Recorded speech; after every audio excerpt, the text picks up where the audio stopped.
Welcome back. episode 3 of Real Boys. We're not going to mention the costumes at all.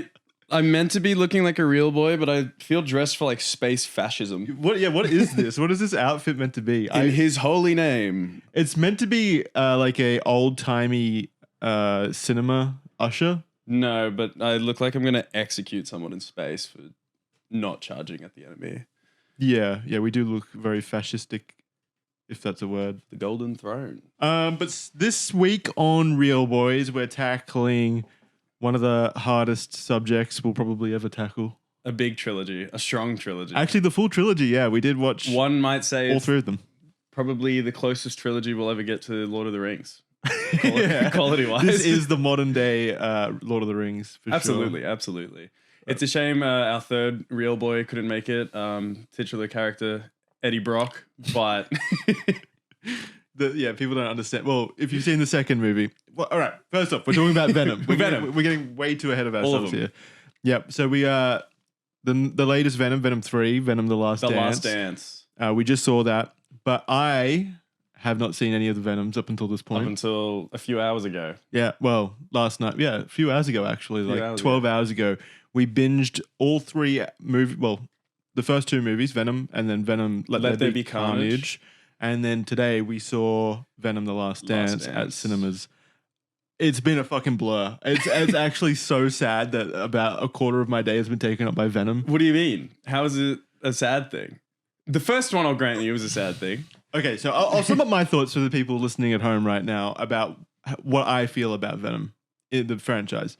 Venom 1, I went in expecting it to be like really funny bad, because that's the vibe I got from how everyone talked about it. I just found it like really boring. I don't know if I was just in a mood or something and not really feeling it, but I just found it like really boring. Like there were dumb parts, but I was more so insulted at the lack of creativity and like skill on the filmmaker's part. Remember the first one being funny bad, and then rewatching it, I'm like, this is actually just bad. Yeah. There's like 3 scenes that are funny, but then you pointed out... I mean, we were laughing. We were like laughing at things that we would say, though. It's not necessarily like the movie. The movie was funny. Yeah. Or even like a B-movie schlock. This was like just shit Sony movie. It was just shit. But they course corrected with the second. The second, I immediately started laughing at the movie. Oh, it was like actually intentionally funny, I feel. Yeah. Absolutely. That's the best way I'd sum it up. First movie was boring. Second movie was intentionally funny. Like they actually executed the funniness. It's a bad movie. It's a bad movie, but it was made for monster fuckers. Venom has a coming out scene. He goes to the club, Mardi Gras, gets crazy. Yeah, I mean, literally, Carnage in the club. Carnage and his like screaming girlfriend or whatever, like have tentacle sex in the prison cell. They have tentacle sex in the prison cell. Basically, the redhead character with the red symbiote sees a red car and goes, "Oh my god, I need it. It's red." Yeah. What was the Venom line about the Carnage being red and being very scared? Oh, he's like, "Holy shit, it's a red one!" And he's like, "What do we do?" And he's like, "Fucking, we die." Yeah, so intentionally funny. I feel like it wasn't just a mistake that I was laughing at those points. That movie. Great. I feel like it was actually intentional on the filmmaker's part. I hate calling them filmmakers. Filmmaker. Anyone at Sony Pictures filmmakers feels wrong. The first two have left me with a chronic problem where I keep talking to myself in Venom's voice. Like I was in the shower and I'm just like, Eddie, you gotta soap yourself. Scrub it off. It was fucking... I can't stop. I was sitting there changing and I'm like, damn, Eddie, put the uniform on. This is how you're gonna hype yourself up for the rest of your life. Literally. Yeah. I cringed my way through all the depression. Mm-hmm. And then Venom 3. I thought Venom 3 was unintentionally funny. Unintentionally funny. At some point, I mean, it was definitely a comedy, but... No, I feel like they were definitely aware, like, same with the second movie. They knew that, you know, people come to these movies to laugh, so they wanted to make people laugh. But I feel like I wasn't laughing at the points where they wanted me to laugh. I was, again, laughing at things that were just fucking stupid. Like bad filmmaking, bad writing, everything. Like there needed to be a concrete storyline plot and then jokes on top of that. Like none of the stuff that Venom was saying necessarily that were jokes.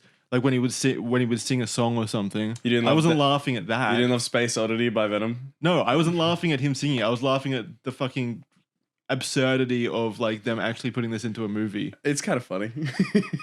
Yeah, because it's unintentionally funny. Horrible. Well, I'm not laughing at what they intended. It's a ridiculous movie overall. But again, bad movie. All three are bad. I don't know bad. what else to say. Very bad. I don't know who. It is disrespectful to the Source characters. That much is for fucking sure. But I don't know how they keep making these movies. Who keeps watching them? on paper, the list of actors they've got across the trilogy is like fucking great. Yeah, like Woody Harrelson. Woody Harrelson, Tom Hardy, Michelle Williams, is it Chiwetel Ejiofor, Reese Ifan, like the great actors. Yeah, but they look like they're being held hostage. There's like a Sony sniper right outside. like say seriously. The line, big boy. Okay. What did you think? Because you're probably of the third or of the trilogy. Let's just focus on the third. The third, I would say it is better than the first, not as good as the second. I think the second hit a nice little thing of kind of trying to be funny, but also very bad, whereas the third was maybe trying to be funny, but in all the wrong ways. Mm-hmm. I will give it that it's not Thor 4 levels of let's just throw in jokes. I don't remember Thor 4. Good.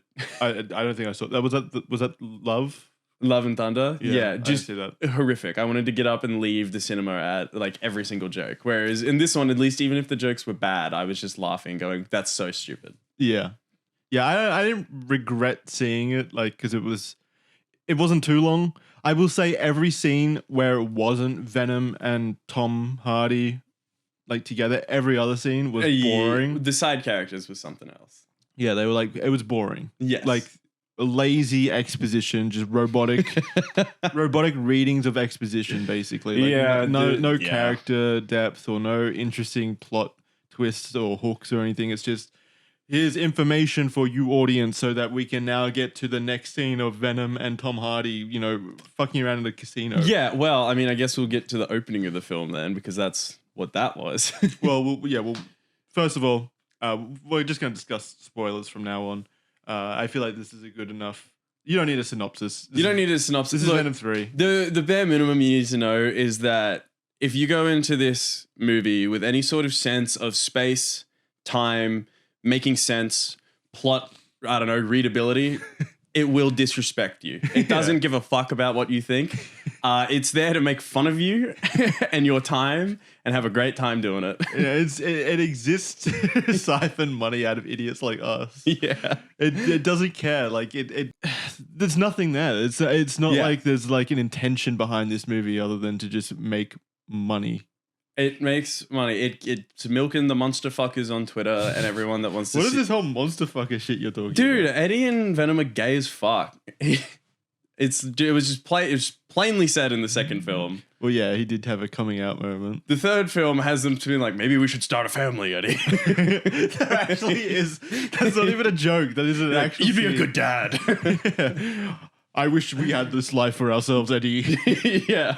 Like, what is happening? It's great. It's great. They found their audience and they made it for them.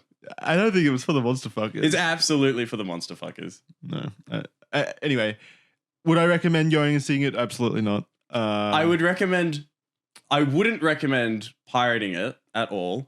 But I would recommend getting really drunk with a lot of people, and if you happen to come across that film anywhere, somewhere, maybe online, watching it with them. Yeah, it's like it's a fun bad movie for sure, but I wouldn't recommend going and wasting money. If you watched it solo, you're gonna have a bad time. Yeah, it's not really a movie you would just see because like Venom's on the screen. Like it's not something fun. Yeah, fun in that way, like a superhero movie. No kind of like actual anything happening like that.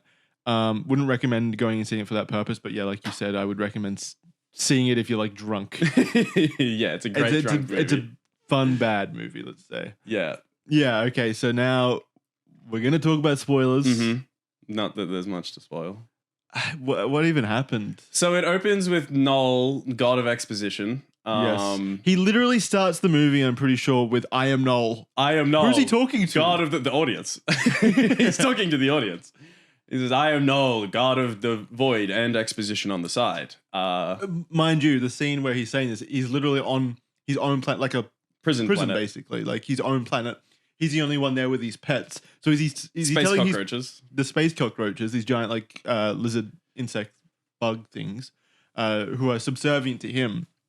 And he's like, I am Null. He's saying it to them. Of course, they know you're Null, my dude. They've been with you for all of eternity. You can look at it in a Doy list or Watsonian way, but yeah, he's talking to the audience. yeah, absolutely. It's like, but again, you didn't need that scene because you could have explained it later on when Venom sees him and he's like, holy shit, that's from my dad. Yeah, that's from Null. And then Eddie's like, who's Null? And then it's a whole Voldemort thing where you can't say Null, don't say Null. And then everyone says Null every other fucking time. Every other symbiote is like just saying Null, but then Venom's like, no, don't do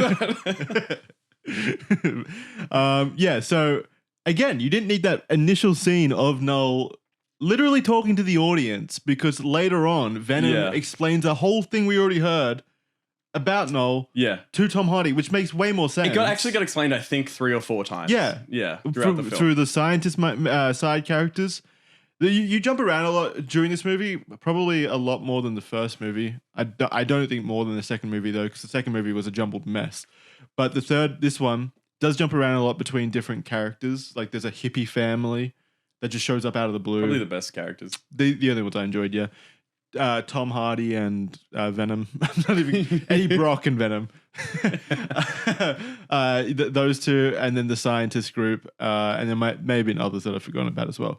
But yeah, it jumps around between those. We also have the mysterious character running the government spec ops. Yeah, so the government is now tracking down Eddie Brock / Venom. Well, first of all, with Null and his opening, I feel like we're both pretty like, no phones, be quiet in the cinema. Immediate 10 seconds in, started laughing. Because it opened up with, I am Null, God of the Void. Here is the MacGuffin.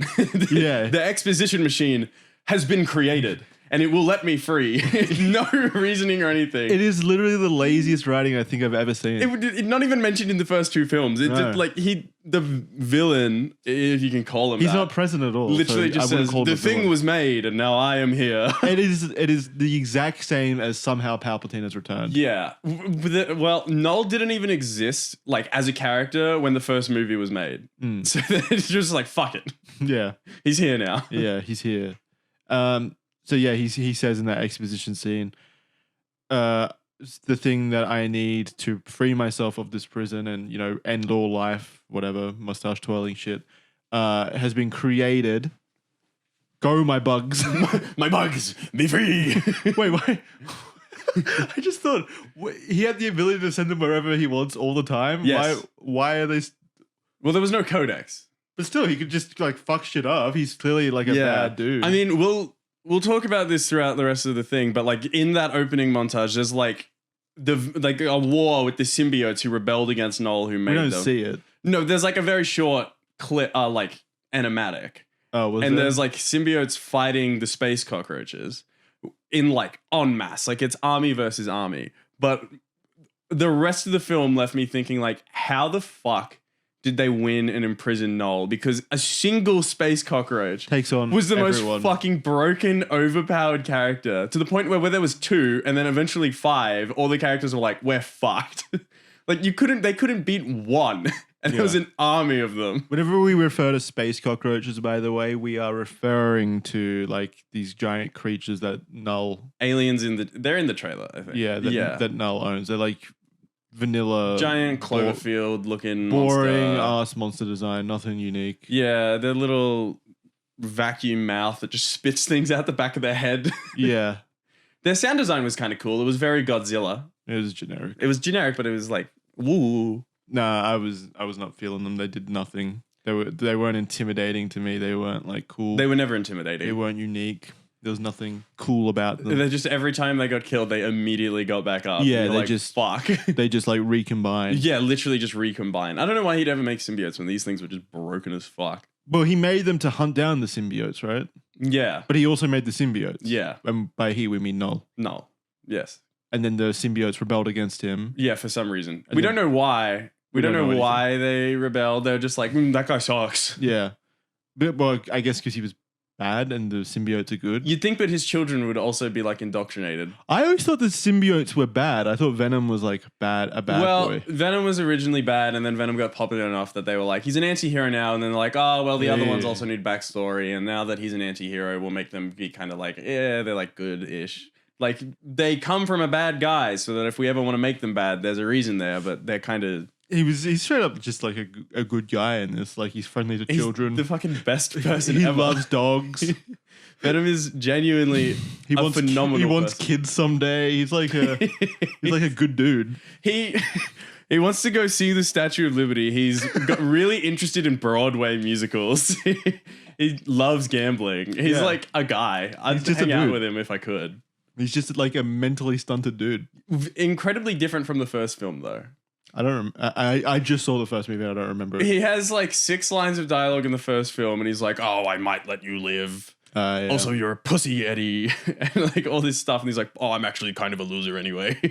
Yeah, see, there were lines like that in the first movie and the second movie, which were funny. I don't think there was a single line in this movie that like Venom said that made me laugh. All the rest were just kind of like now lame. There was just like, he'd make references that I was like, that's just, why would he know that? It's so stupid that it's funny. Yeah, like he starts singing a song, like straight up singing a song. Space Oddity. Yeah, Space Oddity by David Bowie. He's a longtime Bowie fan, apparently. How would he? We established that they've only been together. Venom's only been on Earth for a year. Less than a year, or like just out a year. Which and he already knows the full lyrics of the song. Checks out, I guess, with their very tumultuous relationship, I guess. Yeah, it was still a weird line where they're like walking through the forest and Tom Hardy's like, we've been together for exactly a year. Again, more exposition. Yeah. Just in case you forgot. A lot of people were like, that I was reading online were like, it doesn't make sense that they were there for a year. But, I mean, everything I've seen from Twitter artists say that like lesbian relationships are super explosive and it'll be like a year and then they'll like blow up and die. And I'm like, well, I'll trust their vaunted opinion and that it's the same for the gays. It tracks out for this lesbian relationship. It tracks out, yeah. Yeah, fair. All right, so let's go over the story after the initial exposition dump. Yep. What happens then? We start in Mexico. We cut to Mexico where they refilm the end credit scene from No Way Home, where Eddie is now in the Marvel universe. Yes. Except they refilmed it to get rid of him mentioning Spider-Man. Oh, did he? Yeah, in the end credits, he's like, wait, so tell me who this Spider-Man guy is? But in this, they refilmed it and they're like, tell me about this purple dude with stones. Why? Because Sony can't mention Spider-Man. I thought Sony owned Spider-Man. They own Spider-Man, but they like need, I don't know, Marvel approval or something. And Marvel's be like, you can't fucking mention Spider-Man in this movie. Who do you think you are? Yeah, stay in your own stay in your own lane. Stupid dimension. And then so that little end credit scene at the end of the Spider-Man where Eddie Brock and Venom are sucked into this dimension or the Spider-Man dimension or whatever it is. They immediately undo that right away because he gets sucked back into his original dimension. The way the Spider-Man ones is like, it's the exact same scene. They talk about Spider-Man and like Thanos and shit. And then he's like sucked through. But as he's sucked away, he leaves behind like a tiny little thing of Venom. So that like obviously Marvel can bring out Venom now in like the Marvel universe. In the actual Venom. Yeah, for like Tom Holland. Good Venom. Good Venom. But then they do this thing and he's teleported back, not leaving behind the little symbiote, and then leaves it behind in his own universe for his own universe's bartender to grab. And I was like, what the fuck is going on? What is happening? I'm so... to quote Venom himself, I'm fucking sick of multiverse bullshit. Just forget about all this shit. Fuck, it's so dumb. I hate it. I hate all this multiverse fucking shenanigans and bullshit. Yeah, like, for God. It's so dumb. Venom was right on that one. Fuck the multiverse. Yep. Okay, so yeah, they're fucking around in Mexico for a bit. The government's hunting them because at the end of Venom 2... he becomes a criminal? Yeah, he... somehow makes his way to Mexico? They think that Venom / Eddie Brock killed a dude at the end of Venom 2. Yeah. So the government's now hunting him. They've got cameras everywhere. Yeah, they spot him immediately in Mexico. Like... weird, never explained agency that somehow has like extreme facial recognition cameras across like the globe. The whole globe. Any camera sees Eddie and they're like, got him. Oh yeah, that's when we see the shadowy figure for the first time. Yeah, the first shadowy figure appearance. Yeah, so there's like some government bureau in this dark room with screens everywhere. G-Man there's a shadowy figure being like, yes, hunt him down. Yeah, we get half-assed G-Man. He's like, oh, that guy. Yeah, and we don't know who that is, and we never know who that is until we see the credits scene. The credits, which is the dumbest reveal. I guess we could spoil that now. It's the doctor. Dr. Dan. Dr. Dan from the first 2 movies. Anne's boyfriend girlfriend. Yeah. So I've just read the Dan and Anne. Fuck me. They're naming in this whole thing.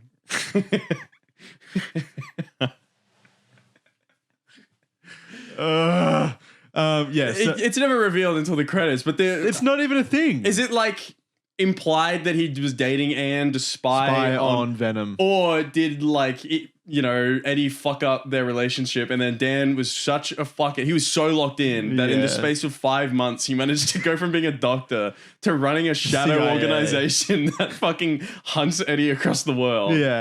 Yeah. So it's Eddie's ex-girlfriend's fiance. Yes. He's the one running the CIA. Yeah. Oh my God. In charge of like Area 51, Area 55, the special forces. And we're saying, this is how inept they are. We're saying this as like insinuating that this is like a cool twist at the end. Like Eddie's like, holy shit, it was Dan all along. Fuck Dan. Dan, how could you do this to me? But no, this is never brought up. It's just in the credit scene. It says this guy was Dan. This guy was Dan. His fucking like the entire motivation is that I think in the first or second film, Venom's just like, no one likes you, Dan. You're a loser. This whole film was just made in like the edit phase. Yeah. They probably cut so much shit from this movie. It definitely feels that way because it's just like really messy. But yeah, he escapes. He leaves Mexico. Tom Hardy leaves Mexico. Not before he goes and tries to rescue some stray dogs he found. And then has this whole scene where like we're the third film in this trilogy, third and final film, we know what Venom does, but there's this like 5-minute scene where he's like, damn dude, like you don't want to do to these like cartel members. He's like, oh, you don't know, like this is scary. Yeah, he's like trying to convince like we know what Venom does. You don't have to have this whole long out thing where he's like, oh, will they, won't they? That scene wasn't like that scene was really not that bad in the grand scheme of the movie. It's just like we know their relationship and what they do. You don't need this 5-minute scene of being like, oh. No, it didn't feel like expositionary to me. Really, it just felt like they needed an action scene before the actual thrust of the movie. You know how in like Spider-Man movies and superhero movies, no matter what the grand impact of the movie is, like let's say Thanos showing up, there's always a scene where like Spider-Man stops like a small town bank robbery or something. Yeah, okay. Just to establish like a welcome baseline. Back. Yeah, okay. Yeah. So it didn't feel like too heavy. I'll concede on that one. Yeah. And then so they're like, all right, we got to leave Mexico. We got to go. Yeah. Wait. They're like, we're on the news everywhere because it was like a news report showing that they're wanted. They're like, Venom's a pretty good bartender, actually. Yeah, it was bad. They're like, oh fuck, what do we do? Venom's like, oh shit, we're wanted. We'll go to fucking New York. We'll go to New York. Well, they'll never find us there. The most like. Oh yeah, there's that whole fucking plot line that got dropped where Eddie's like, I've got blackmail on a judge in New York. He can like, oh yeah, he can fucking clear our name. So I think that was the motive why they chose to go to New York. But yeah, since they never make it to New York, that goes nowhere. But that's fine. Like, so it cuts to Venom. You probably saw it in the trailer. Venom and what's his name, Tom Hardy, on the outside of a which happens plane. Because he went full Venom mode, big boy mode, to kill the cartel members, which then activated the Codex. And we haven't even explained the Codex. Yeah, so the Codex, which MacGuffin. The MacGuffin. In the first film, Eddie dies. Yeah, he gets stabbed through the heart by. And then Venom's like, nah, and then revives him. Which I guess you can do. Yeah, but then apparently every single symbiote that escaped, if they revive a host, creates the Codex, which is the key to free Null. Yeah. And Venom, being the fuckwit that he is, was like, yeah, well, I'll do it. Yeah, again, this isn't new information to the symbiotes. They know about Null, obviously. They know like how dangerous he is. They're like, oh, fuck, don't say Null's name. Or Venom does. Don't say Null's name. Yeah. And they know about the Codex because Venom explains the Codex to Tom Hardy in this movie, this MacGuffin. And he's like, yeah, this thing is the thing that frees Null. We got to make sure that, if one of us dies, it stops existing. That's the only way to get rid of it. Yeah. Which actually... So they know that they know all the information, and Venom still revives Tom Hardy at the end of the first one and creates the Codex. And then... has it. You don't need it. For a fucking year. Yeah. And after a year, Noel's like, oh, fuck, wait, that's there. He had a whole year to be like, wait a minute, I can sense the Codex. Fucking idiot. In that year, Venom didn't think to tell anyone either. Like, by the way, when I recreated you or when I revived you, I created the thing that my master is going to hunt us down for. Yeah, there should have been a scene in the second one where he's like, Carnage, we got to sit down and talk about the Codex. Yeah. You're newly born. The entire point of this back and forth is that this is clearly pulled out of their ass. Yeah. There was no level of planning here. Anyway, the space cockroach is conveniently in Mexico. Well, he does. Yeah, you see. Wait, yeah. Why did he drop appeared out of a portal everywhere? Yeah, I don't know. And then there was one on planet Earth, apparently. Yeah. Dropped it conveniently in Mexico. Right, in the same neighborhood. In the same neighborhood. Yeah, like in the same camera shot while they're walking down the street, you see him like drop in the background. Yeah. Admittedly, it doesn't matter if he landed in Antarctica because, as we'll see in a minute, it's irrelevant distance. But Venom... We should explain first that the cockroaches are completely blind. Echolocation. Completely blind. If he goes full Venom mode, the Codex appears like inside him. Yeah, like a symbol. A symbol that the cockroaches can see. The cockroach can smell or see it. And like, see it anywhere. Yeah, like activate immediately, like exact GPS location. It's the only thing he can see or smell or any, because he's completely blind to everything else at every other time. And then from there, they're like, okay, cool, we'll get on a plane to go to New York. Literally on a plane. Yeah, and then they're hanging on it, and they establish they're like well above the American Midlands, flying from Mexico to fucking New York. Mm-hmm. And then he's like, goes full Venom mode to hang on to the plane, and then the cockroach is like, holy fuck, there it is. And then there's a scene where the average cruising flight of an Airbus A380, like 30,000 feet. 30 to 38,000 feet in the sky, and the cockroach is like, gotcha, bitch. And then jumps from Mexico to fucking Midwest America in the sky in one leap. Like lands on the plane. Greatest vertical leap, and then lands exactly on the plane. The speed he was going, that cockroach jumped at. It's not like he would have just led onto the plane and the plane would have just gone, oop, bump. The plane would have fucking exploded. It would have been a meteor. The plane would have fucking exploded if that happened in real life. Fucked. And then Venom turns around and sees it and is immediately like, oh shit, Eddie. And then immediately just jumps. Just jumps off the plane. Yeah, just jumps off because obviously this was the first time Venom had seen the symbiote hunters or whatever they're called. The xenomorphs, I think they literally xenophages. Yeah, I remember it was named after the Destiny gun. Oh, good. So then Venom obviously knows Null is coming, so he jumps off the plane and they parachute down. And then Venom.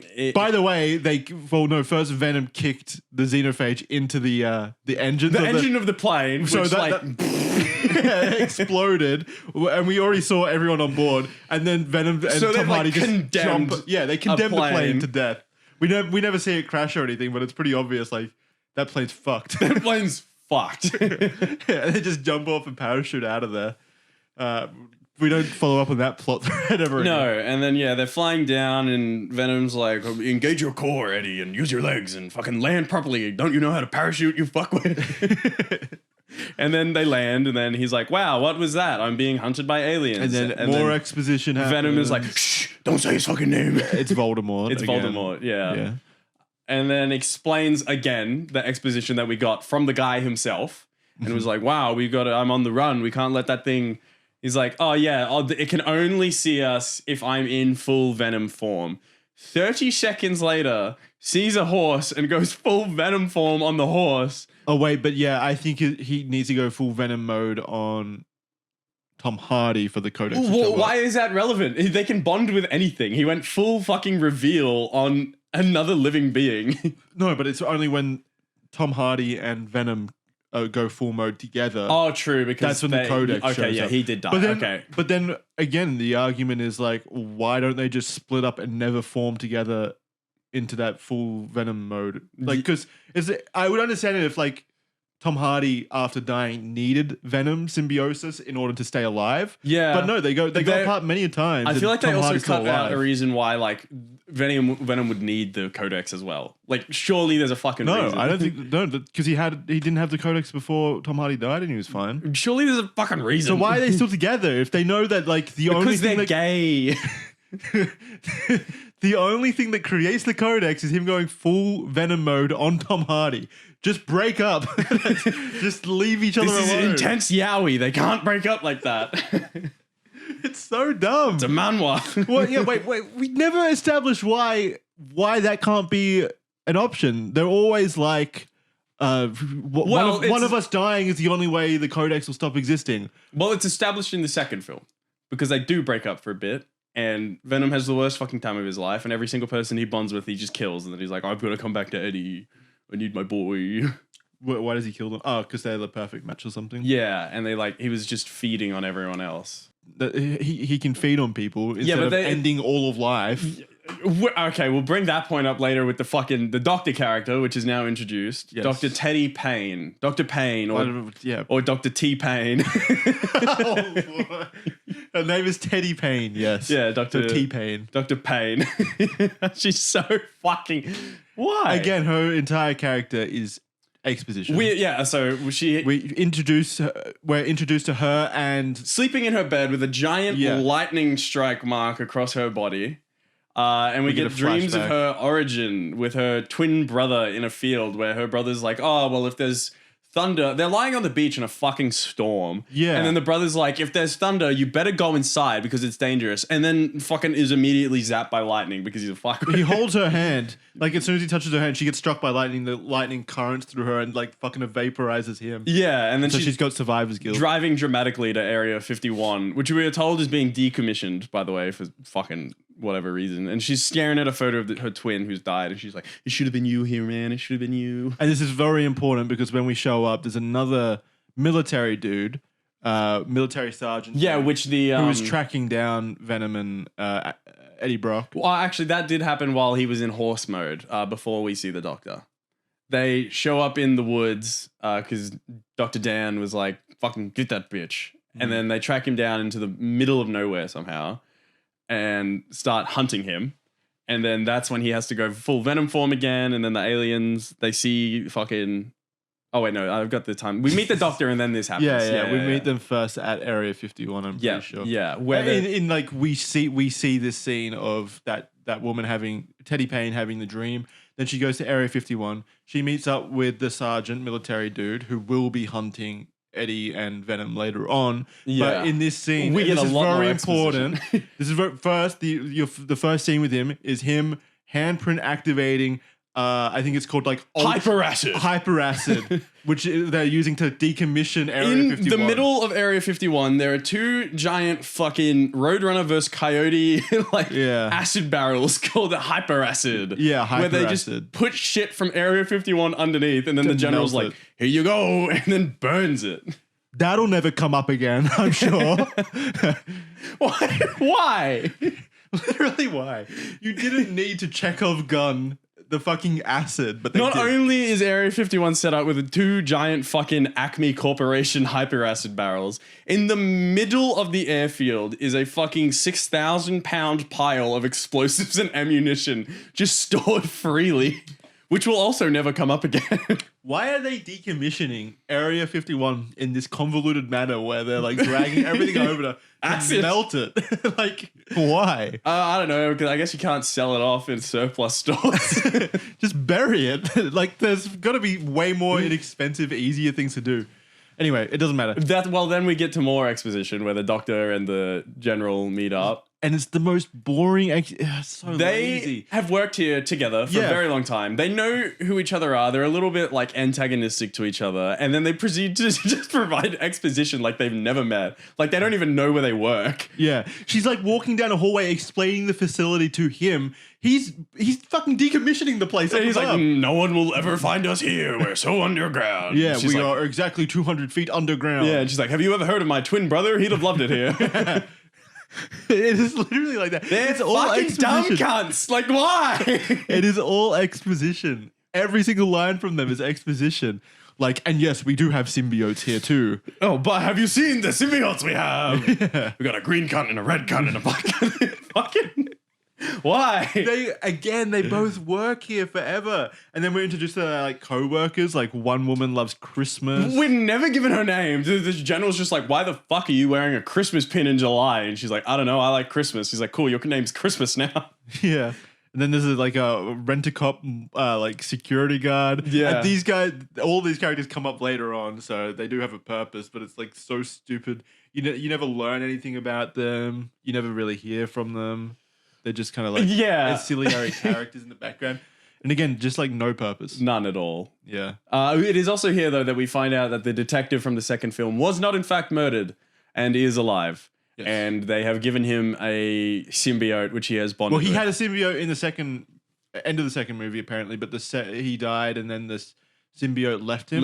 And then they're like, well, here's another one that we just had because fuck it. Yeah.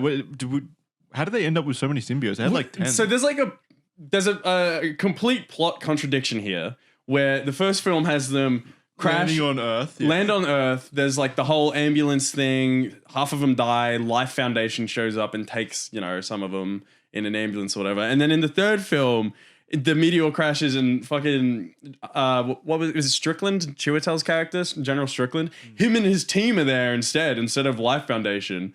They knew about this meteor all of a sudden. They're like, "Get them, boys! We're here for the goddamn aliens." So they get it from the initial crash. Yeah, which like they were already all taken by Life Foundation in the first one, but now the military actually did it. Oh, it's so stupid. Okay, so this government agency has them under Area 51. Yeah. It's all exposition. Even if that like Life and the military both somehow managed to get one, at no point was the military like, fuck, like there's some scientist dude has them, like, let's just fucking send some Spec Ops cunts in there and just kill the guy and take our aliens back. Yeah, it makes Venom 1 work even less than Venom 1 already like, they can't just let some civilian scientists have aliens to play around with. The first movie worked better when it was like, well, the government clearly doesn't know about this stuff. This is all like this Elon Musk character doing sneaky stuff. But now the government does know about them, and they have 10 times more. They not only knew about it, they were there waiting for it to land, and then had a crack team of Spec Ops soldiers with specially designed equipment to suck up the symbiote that they would not have previously fucking known about. And it's kind of like also retconned the entire reason why the symbiotes are here on the planet in the first place. Running. Yeah, they're running now from Null. Yeah. Like, so they should all be working together. So why is Riot like a dick in the first movie and like killing people? And he wants to leave. Yeah. Riot is a team leader, as Eddie says, Venom says. And I'm like, were you working for Null? Were you just a dick? I'm so confused. This is such a messy fucking movie. Even with all the exposition they give you, it somehow doesn't make sense. No. But it doesn't need to, because it's a fucking brilliant film. This is cinema. This is cinema. I need a break. There's so much to rant about. What happens from there? I'm trying to remember. After that. No, they have the whole exposition, and then that's when the scientist who is like comically fucking cruel. She's not cruel. She's not cruel, but she's like so callous. Yeah, she just wants science. And then she goes and convinces the cops symbiote to come out, and she's like, like what's the go? And then Toxin, I believe it is, or it's a new one, I don't really know. It was like, you got to get the black one. The black one's got the codex. And then they're like, cool, let's go get Venom. Exactly, yeah. And this scientist, being the dumbass that she is, Toxin, I'll just call him that, straight up explains, is like oddly nice and forthcoming. He's like, yeah, like, look, we were here to hide. Null's fucked. Like, God of Oblivion, born before the universe existed, will literally fucking murder all of us. Like, it's fucked. Game over, man. We cannot let him win. Shit situation. And then he's like, but the only way to stop the Codex is if you kill, like, Venom or Eddie. Yeah. And the military dude's like, cool, checks out. Just kill one of them. We're safe. The universe won't end. But then you obviously going to try to kill Eddie because he's the easiest one to kill. Yeah, he's like, cool. I'm like, I won't end the universe. That's great. And then fucking the scientist is like, no, don't do that. I want the symbiote. And literally, even the other scientists are like, dude, the universe will end. And she's like, nah, it doesn't matter though. No, she says, the fucking line is so dumb. She's like, science has its risks. It's like, what are you talking about? What do you mean, bro? The universe is... Plus, you already have science. You're talking to a symbiote. You can't fucking do experiments when the universe is dead. Yeah. Plus, you have 10 other symbiotes. Just kill the one and then you're fine. What science are you going to do with Eddie Brock? Why? And then they go out and they try to get Eddie, and then they have this whole fight scene. And yeah, oh my god, the fucking scene. So they track Eddie down. He's running through like the Canadian woods. It's not Canada. It's like Nevada, I think. Yeah, I kind of liked the setting, like a action space, like run scene through the wilds. Kind of fun. They don't really do that. He goes through like films. The rapids. He's running through the rapids. That was fun. Yeah, There's nothing groundbreaking, but it was fun. Oh, before that, how they get there is Venom bonds with a horse. Yes, creates Venom horse. Venom horse, which is again, this is like dumb fun. It was like fine. It was fun, but it was clearly like just trailer stuff. 2 minutes of Venom just being like horsey, horses. I love horses. Like what the fuck? It was literally that dumb. It was just like trailer footage, basically. Yeah, like stuff for the trailer. It comes into no play whatsoever. It's just. But then in the chase scene, we get Venom horse, Venom fish, Venom bigger frog. fish, Venom frog. Yeah, good time. Yeah, just horsey. Transforming into a bunch of different creatures again for the trailer. And then the military dudes show up in a fucking aircraft. So they're flying like an Osprey aircraft, you know, like the one that travels, that takes troops with them. And but instead of having them in the halo to like jump out, they're hanging from the fucking Osprey. They're hanging on little ropes. Guns like this. Like and then they're just like a little ride. Whee! And then they show up and fucking nanomachine, son, turn their fucking helmet into like a rebreather and jump into the ocean, the river. What is the point of them hanging from the fucking thing if they're just gonna jump out of the plane anyway? They just jump out of the plane. Yeah. they're literally like hanging on little ropes, harnesses underneath the plane. It's cute. It's like something out of like Spy Kids. It was very cute. Yeah, it's so dumb. So then they like track down, they're chasing after Eddie and Venom through the rapids. They have their little oxygen masks for underwater, these military dudes. And there was one scene where it broke my brain. Like they were wrestling. One of the military dudes was wrestling with. Yeah, she's wrestling with Eddie underwater. This is a different one. No? Before that, they're wrestling underwater. Eddie like pulls off the mask of the person. Yeah, that's right. And pushes him away, and the person's like drowning. It's like 2 feet of water. It's like nothing. Like it's rapids and it's quick, and he was under it, but like get up. Just go up and you're fine. But grab the branch in the water. I'm pretty sure he dies, like, or he drowns or something. He's like, yeah, it's like Mars attacks, like hydrophobic. Yeah, it was really weird. Like the masks weren't that necessary. It's like not much water. Yeah, like Eddie was fine. And Eddie was under there for like 6 minutes. Yeah, and he didn't even have Venom with him. Yeah. At that point, Venom was on like a frog somewhere. Venom was in the water in symbiote form, just going for it. Yeah. Cool. That was like probably the only action scene that was like relatively cool though. The end was okay. No, it wasn't. The end was awful. What do you mean? The end was shockingly bad. What do you mean the end was okay? What do you mean? We'll get to it. Okay. So and then Eddie kills someone there, and he's like, which is played out like Eddie's like, fuck, I can't believe I've killed someone, but it's like, dude, you've done it so many times now. True, yeah, you've killed so many people. This one was innocent. You have 8 people. Yeah, you have not only killed, you've 8 them, and then he's like, oh my god, like this woman is pulling a gun into his throat to like shoot him, and he does it in self-defense. Like out of nowhere, a Spec Ops team shows up to execute him. He self-defends. Yeah, and then he's like, I can't believe what I've done.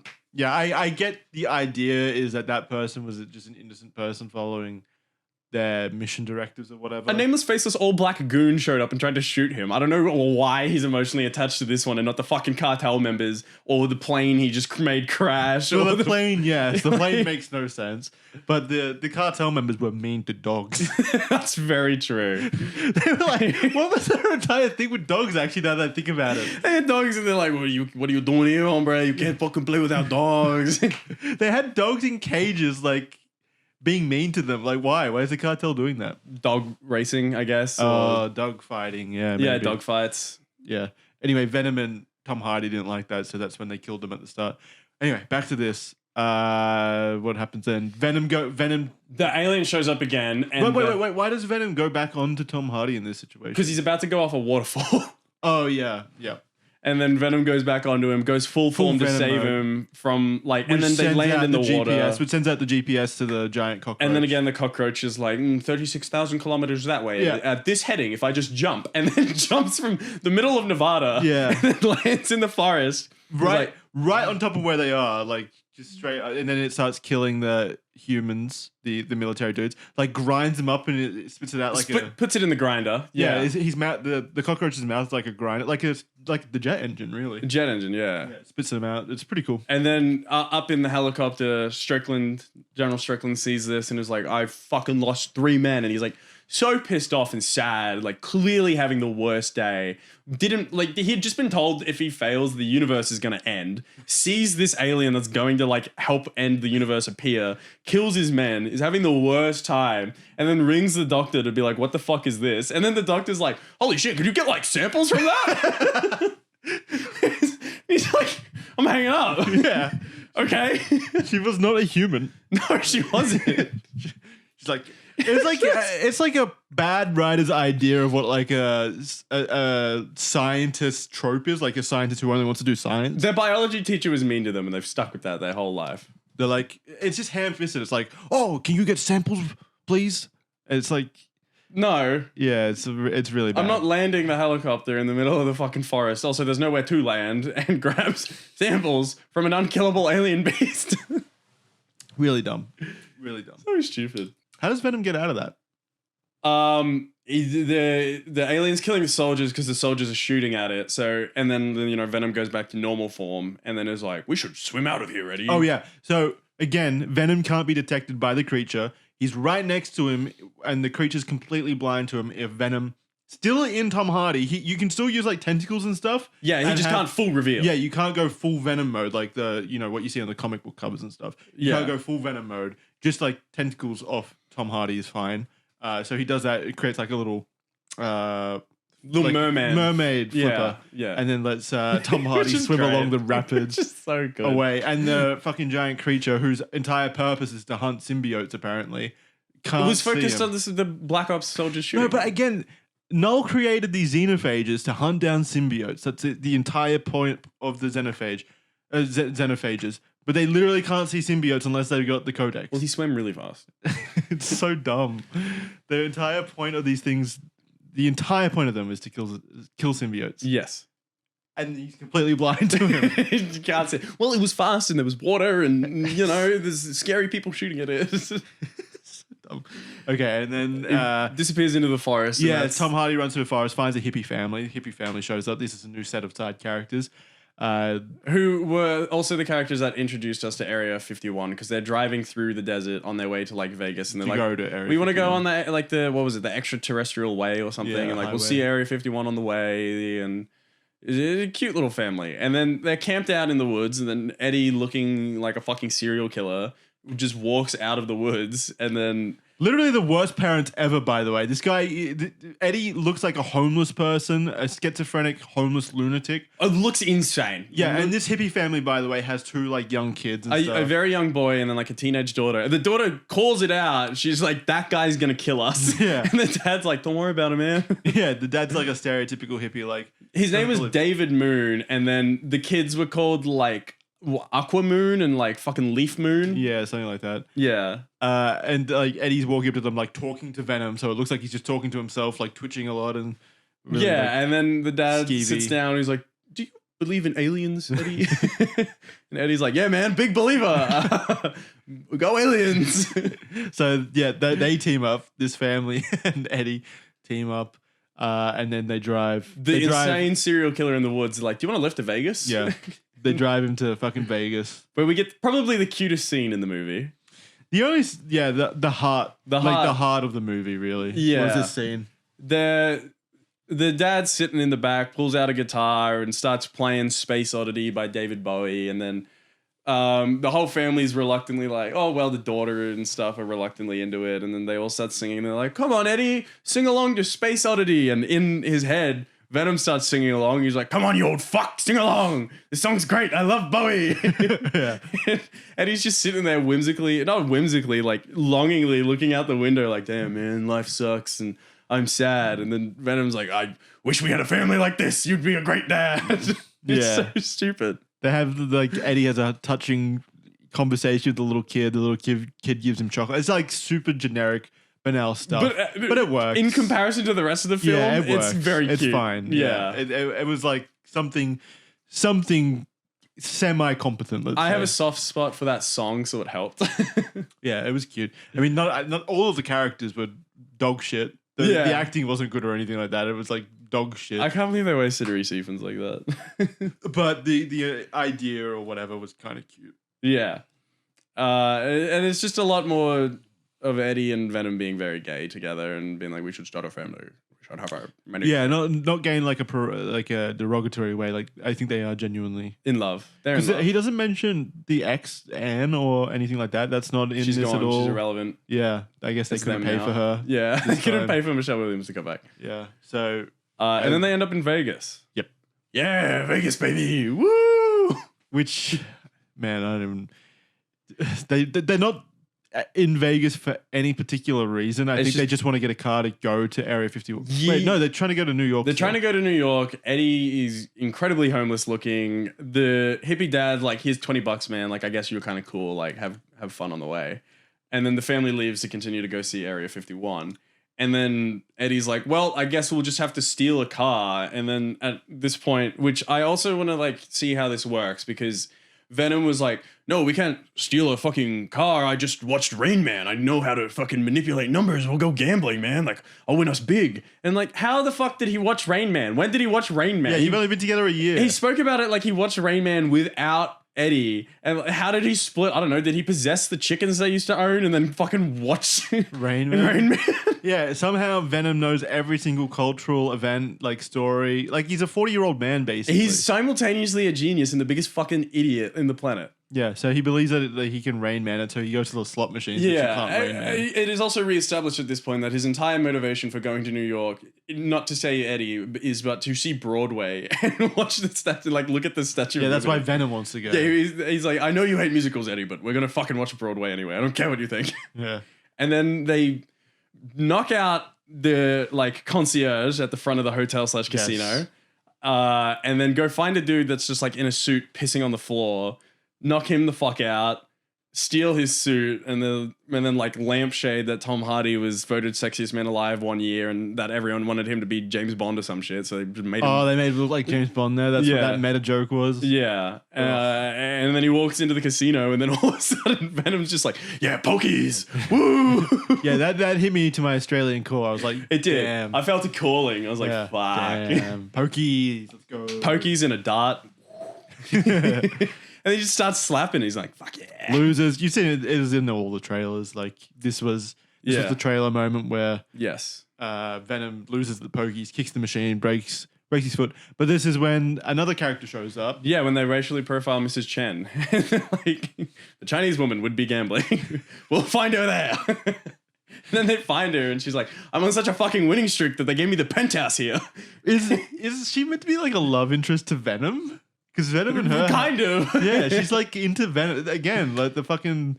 what did you say it was? The fucking monster fucking The monster fuckers. Yeah. That's the most monster fucking I felt. Yeah, Miss Chan's like, oh, how you doing, Eddie? Is Venom here? And then when he's like, yeah, Venom's here. And then she's like, do I look good, Venom? Do you like my dress? Yeah. What the fuck? And then so they go up to the penthouse with Miss Chan. And then here happens Venom the Last Dance. And they dance to ABBA. Woo-hoo! Gambling. Oh, she has like a private fucking gambling machine and like pokies and fucking music box, and they put on ABBA, and there's this full dance scene. No, but wait, you're missing it. Like, again, the only way this creature knows where Venom is if you go full Venom mode.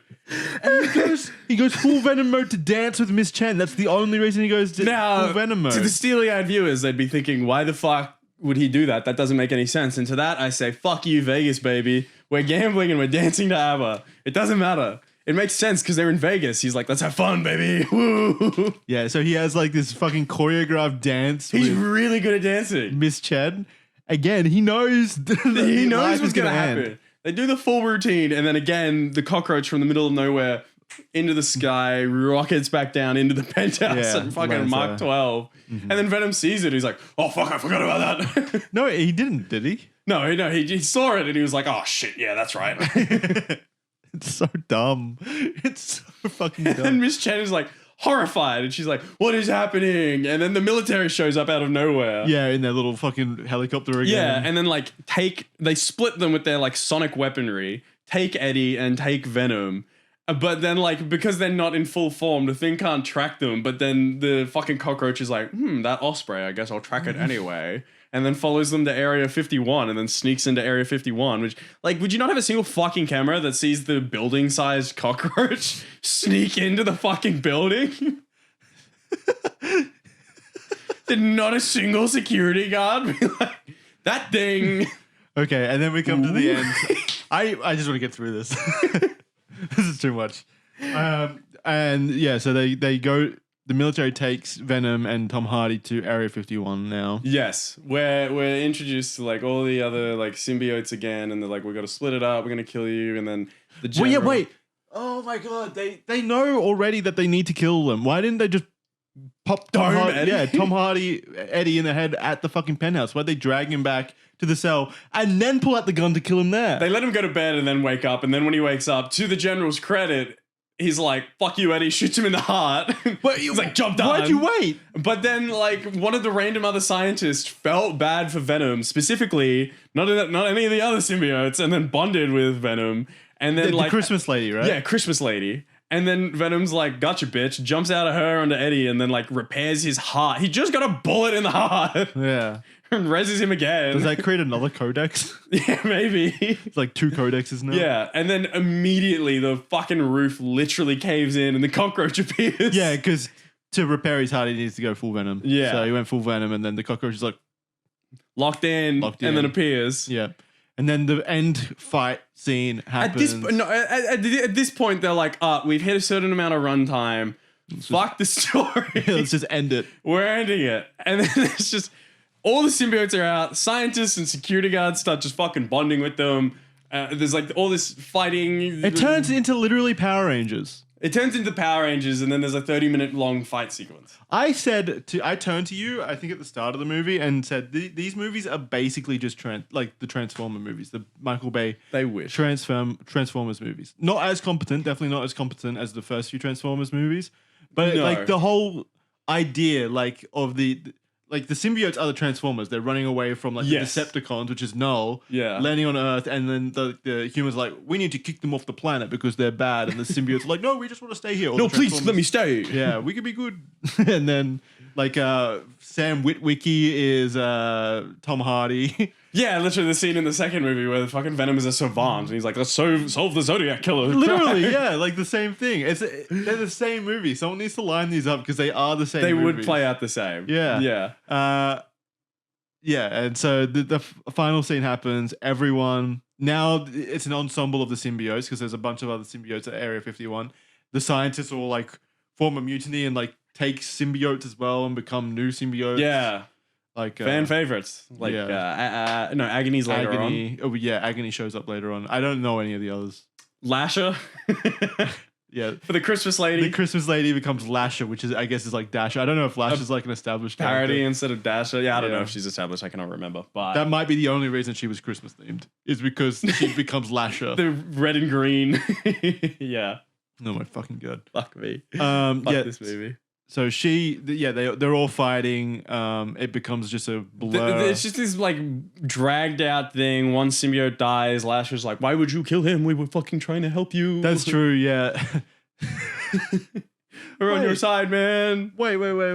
And then the general's like, I had a point here that I remember during the movie. So one of the scientists, the rent-a-cop mall cop dude, he gets impaled first by the cockroach creature. He gets stabbed, and then takes on the symbiote, and the symbiote like fuses with him again. Wouldn't that create a codex? Wait, yeah, no, yeah, but then he died. Well, yeah, but still, he was. Yeah, but fuck you and your sense of plot. he would have created this. Yeah, but fuck you. He would have created the codex. Yeah, fuck you. Doesn't matter. They can't even follow their own logic. Though. Yeah, no. And then this is just drawn out fight scene where then like the military guys and the symbiotes are like, I guess we can learn to love each other and be friends and we'll bring this down. And then in the middle of the fight, only now for some reason, the fucking cockroach screams into space and is like, Dad, I found it. And then they send in a fuck ton more cockroaches. Yeah, why wasn't that the first thing the cockroach did? Which is like, they're unbeatable. And then they drag all the cockroaches onto like the giant munitions pile and then blow them up. But then the cockroaches, who have established through the whole film, are like unkillable. Or like, well, fuck you, you thought. And then just revive. Yeah. And then eventually we get... Wait, the cockroaches also have the power to screech... Sonic Blast. Sonic Blast. They never do it before this. Yeah. It's not like it's on cooldown or whatever. They can just do it whenever they want, but they never do it until this point where they split. They screech at Venom, Tom Hardy, which splits them because that's what the symbiotes are allergic to noises or noise and fire. Yeah. Which there was a lot of fire during that scene as well. So yeah. I don't know how Venom didn't die. Because he's better. Yeah. So they get split apart, and then there's like a scene. We get Black Hawk Down. Heroic scene where like Tom Hardy's like injured in a plane. Oh, the fucking hippie people are there as well. Oh yeah, the hippie people snuck into Area 51 because they were like, we're gonna look around before it's decommissioned and see if we can see any aliens or some shit. Worst parents ever. And then they're on the tower, and then they see the aliens pop out of the wall and start literally fighting. just pop out. Like, and then 100 aliens. The dad's like, motherfucker. Yeah.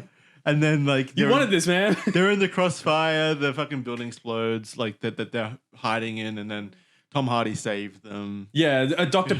T-Pain shows up in her little van and grabs the family, and then they drive away. Look, it's just a lot of noise, and then like there's we get the Black Hawk Down, and Eddie's sacrifice scene. Eddie's bleeding out and dying, and fucking Venom can heal this at any point. Yeah, I thought Venom. So there was the helicopter that they crashed in. And like Tom Hardy's there dying out, he's bleeding. The cockroaches are all around it. Yeah, I thought because they were all around it, Venom couldn't heal Tom Hardy because he would go full Venom mode to do it. No, he could do it without going full Venom. Venom. He can heal him without. So why is he just sitting there while he's like bleeding out? He let his organs like sit there. Yeah, and just like for a full monologue, they're like having a conversation and they're like, "I'll be with you forever, Eddie."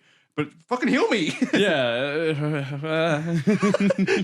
And so then he heals him. He doesn't go full Venom mode. He heals him. They run out. Last stand mode. They have a few more fights. The general is like impaled and then like hung up in the air, but then still alive somehow. Yeah. Wait, what happened with him? The cockroach like with one of its three tails like impaled him and then like hung him in the air. And and then Venom gets a very dramatic speech and throws Eddie to the side and then like grabs all 5 of them and turns into like a giga kaiju and then just drags them over to the Acme acid pile. Again, why did Venom never do this? He's simultaneously a genius and idiot. Like, good plan, but do it when the other symbiotes are there and let them slowly cut off pieces of the thing and then throw it into the fucking acid. Or fire or whatever, like melt it. Like I thought maybe like, because I was thinking that during the movie, I was like, why doesn't Venom just like fuse with the giant cockroaches and like control them and shit like that? I was like, maybe they can't do that because it's like Noel created the cockroaches or whatever. Like there's a defense against it. Nope, he just does it with like 6 of the cockroaches at the end. He like combines them all together. Use your head. And then like drags them over to the Chekhov's acid pit. And then has a very dramatic suicide, long dragged out suicide of just killing himself. And he looks at the military general who's on the ground. Who was the one to press the button and activate the acid? Like it needs a retinal scan, a fingerprint scan, and a voice activation. Yeah. So earlier on in the movie, we the audience see the general do that when we're first introduced to the Area 51 base. But Tom Hardy and Venom weren't there. They were in Mexico. They were in Mexico, so they don't know anything about Area 51. This is their first time in Area 51. They don't know the hyper acid shit. They don't know anything. Venom looks at the general and he's like, "Do it." He gives him that knowing nod. Yeah, like you know what to do. Yeah, how does he know that the general? Because he watched Rain Man, dude. He watched Rain Man. He's a genius. He gets it. How does he know the general can activate the acid? And then the general's like, so he does activate it. The acid rains on everyone. And then he sends out a tentacle to grab the general and is like, fucking do it again. Yeah. Forces him to do it again. Puts him into it again. He like tucks Tom Hardy into bed first, like puts a metal sheet over him. Oh, yeah. And then... Because like Tom Hardy's on the ground injured, like, no, Venom, please. Yeah. And then fucking Christmas has her symbiote die. And then her and Dr. Payne are like, they're back and they're running away from this like... It's sending out acid meteors and they're running away and then Christmas falls over. It's like the apocalypse. And then Dr. Payne fucking crushes thing, turns into Agony and she's like, gotta go fast and turns into Sonic. Oh yeah, she puts the symbiote on her that she was waiting till this moment, I guess, after everything had already happened. You had super speed. That would have been so handy. Yeah, so useful before. Like, she doesn't activate symbiote mode until, like, it's kind of pointless. Yeah, and then goes and grabs this one random chick, drags her back out, and you're like, okay, thank you. And now she's Agony. And then they survive the nuclear explosion, and then Eddie, like he's Indiana Jones, is underneath a fucking fridge door. And survive. Right next to the explosion, by the way. Like, literally. So they play it off like he died. Yeah, the general, not only does the acid stuff like melt everything in the area. Oh yeah, the general like pulls a like Apocalypse grenade. Now fucking suicide. He pulls a grenade and blows up everything. It's like the hippies are like I don't know, like 50 kilometers away driving away, and they look in the rear vision, and it's like an apocalyptic explosion. Yeah, this like 6-year-old boy just watched his new alien friend get nuked. Yeah, like a massive explosion. Yeah. Tom Hardy is right next to it, like literally like maybe 50 meters, not even that, like 20 meters away from that explosion, just under a little metal wall without the symbiote powers. And you're like, there's no way he explodes because everyone else was like super far away and still getting injured.